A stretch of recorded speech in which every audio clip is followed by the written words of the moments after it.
Welcome back, everybody. So today we're going to have a hop update. So this is the videos that I've taken that you guys are seeing right now are about 2 weeks old. I've been behind, so at the end of this week we will have another one that is a little bit, I would say, current. So if we take a look, this first one I'm calling Hop X.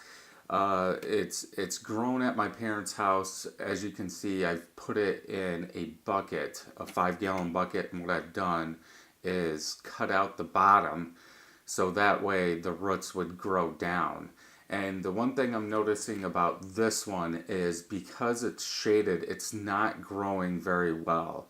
And I have one on the left side of the tree and one on the right side of the tree, and they have been fertilized every single week, a full dose of fertilizer, but they're not growing as well, and we think it's because of the shade. It's not getting enough sunlight.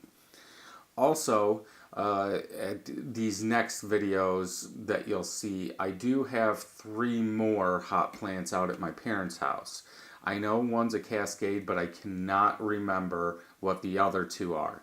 I know I have pictures and stuff like that I did write what they were, but I can't find them. I need to dig some more. They were retransplanted because I had to move them, and my parents cut down some trees. So they're very young still. They were transplanted last year at the end of the year, and they've been sitting with the hay on top of them. What I usually do is in the winter or before winter is I'll put some dirt over them and then some hay. But on these, all we did was put a bunch of hay on top of them. And as you can tell, they haven't been getting as much sunlight. But I want them to establish the roots. I don't need them right now. So on to the ones in my backyard. They are doing well, all of them are.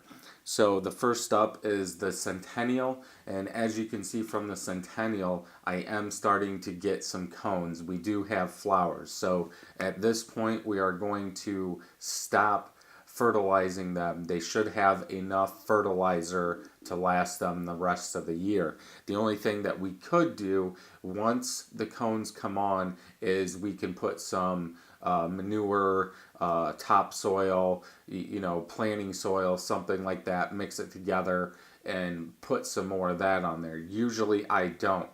As you can see, when they get the leaves and start having the cones, it's hard for me to get in the center, so I do have some weeds growing in there, but I'm just going to let them go at this point. Keep watering, making sure that they are wet. So my Cascade is doing well. It's got flowers on it, so again we will stop fertilizing this one also.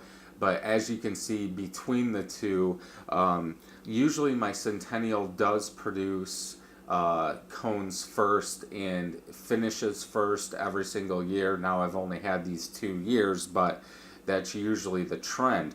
But in my Cascade, I do get almost twice as much hops out of that than I do my Centennial. So I don't know if that's just the breed or if I have a weaker plant, I don't know, but from the looks of it, this will be the second year that my Centennial has finished first and that my Cascade has produced more cones or hops than my Centennial. So my Chinook's doing well. This is a transplant, so I feel it's going to take a year to get conditioned to the soil, and then it should take off. Now obviously on this one I'm only running 1 wire or 1 piece of twine, so I'm not going to get as much. I might add another piece of twine next year, so that way I can have 2 runs and put 2 to 4 binds per run. So my final one is my Columbia. This one's doing well. If anything, it does stay greener than the other ones, and I think it's because of the shade at the later part of the day when the sun does fall behind the fence. So it's the first one that starts getting shade. But yeah, for the most part, they've been doing well. I have had some beetles come on, not very much. I haven't done anything. There is an article about beetles and how you want to treat them. I will link that below so you guys can take a look at that. The only thing they say is you don't want to do it too early in the year because I guess they will grow a tolerance to that over the summer, and then by the end you'll have super beetles and it won't even affect them. So there's a hop update. I will have another one at the end of the week so that way we can get caught up on all this. Thank you for watching this video. Thumbs up if you liked it, thumbs down if you didn't. Leave me a comment down below to tell me what you thought about this video. Also, don't forget to subscribe and share, and hit that bell so you know when new videos are coming out. You can check out these videos over here. Also, head over to 31stbrewing.com for everything beer and home brewing related.